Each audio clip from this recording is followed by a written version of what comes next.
آج سب سے پہلے بات پاکستان مقبوضہ جموں کشمیر کی کریں گے، کیونکہ تشدد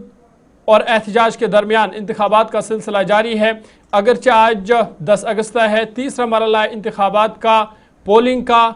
لیکن متعدد حلقوں میں جو پولنگ ہے یا انتخابات ہے وہ مؤخر کر دیے گئے ہیں، لیکن اس کے باوجود بھی چند حلقوں پر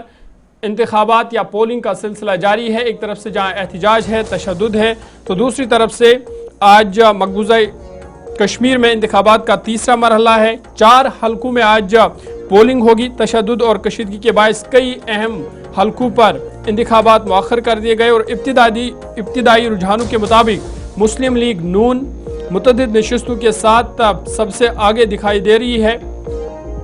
پاکستان مقبوضہ کشمیر میں قانون ساز اسمبلی انتخابات 2026 کے تیسرے مرحلے کی پولنگ آج پونچھ ڈویژن کے باغ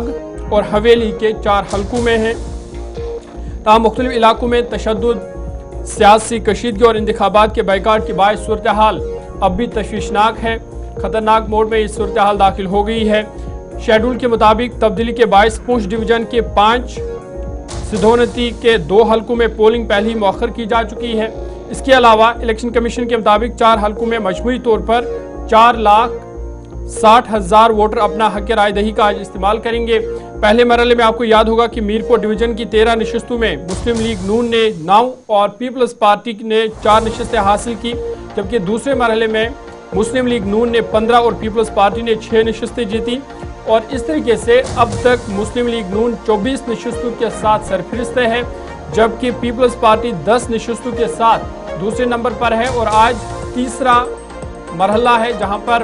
4 حلقوں میں ووٹنگ ہو رہی ہے، لیکن پرتشدد حالات کے بیچ متعدد حلقوں میں ووٹنگ کو مؤخر بھی کر دیا گیا۔ ادھر دوسری طرف جموں کشمیر جوائنٹ عوامی ایکشن کمیٹی کی جانب سے باضابطہ طور پر ایک نئے اعلامیے کا اعلان کر دیا گیا ہے۔ اعلامیہ جاری ہوا ہے اور اس اعلامیے کے مطابق انتخابات کا مکمل بائیکاٹ اور غیر جانبدارانہ تحقیقات، کسی آزاد ادارے سے وہاں پر جہاں سب سے زیادہ ہلاکتیں ہوئیں، سویلینز پر فائرنگ کی گئی، ایک تو اس پر جواب دہی طے کرنے کے لیے کہا گیا، پلس عوامی منتخبہ حکومت so called government, so called Azad Kashmir میں نہیں چاہیے، بلکہ اس کے بدلے ان کے مطابق انٹرم گورنمنٹ ایک بنائی جائے جو کچھ وقت کے لیے کام کاج سنبھالے اور اس بلاکیڈ کو سب سے پہلے ختم کرے، اور جو ادویات کا، اشیاء ضروریہ کا ایک بلاکیڈ ہے، انٹرنیٹ کی بندشیں ہیں، اس کو بند کرنے، اس پر بھی زبردست ناراضگی بڑھ رہی ہے۔ اور اقوام متحدہ کی تحقیقات والے بیان کے بعد دباؤ محسوس کیا اسلام آباد نے، جس کے بعد کچھ ایک حلقوں میں آج انتخابات کرانے کے درمیان پہلے یہ فیصلہ لے لیا گیا تھا کہ 7 سے 8 حلقوں میں جہاں پر ووٹنگ ہونی تھی وہاں پر اب صرف 4 حلقوں میں ہوگی،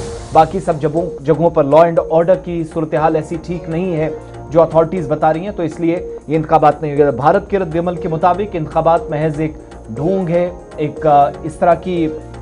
دکھاوے کی کوشش ہے جہاں پر شہری ہلاکتوں کو چھپانے کی کوشش کی جا رہی ہے۔ دوسرا یہ یاد رکھیے گا، ان انتخابات میں عوام نے اگرچہ جیک کی طرف سے آفیشلی کوئی بائیکاٹ کی کال نہیں دی گئی تھی، اس کے باوجود بھی انتخابات سے دوری بنائی، اور متعدد جگہوں پر جو پول بائیکاٹ کا اثر تھا وہ 0.1، 1.5 اور ہائیسٹ جو پولنگ ہوئی ہے وہ 3% ہوئی ہے، جس کو اسلام آباد کی طرف سے ایکسیپٹ بھی نہیں کیا جا رہا ہے۔ تو مسلم لیگ الیکشن سے پہلے خود کو کامیاب قرار دے رہی ہے، اور اسی لیے یہ الیکشن نہیں سلیکشن قرار دیا جا رہا ہے، جس پر کئی حلقوں کی جانب سے تشویش کا اظہار کیا گیا کہ ریزلٹس بعد میں آنے ہیں،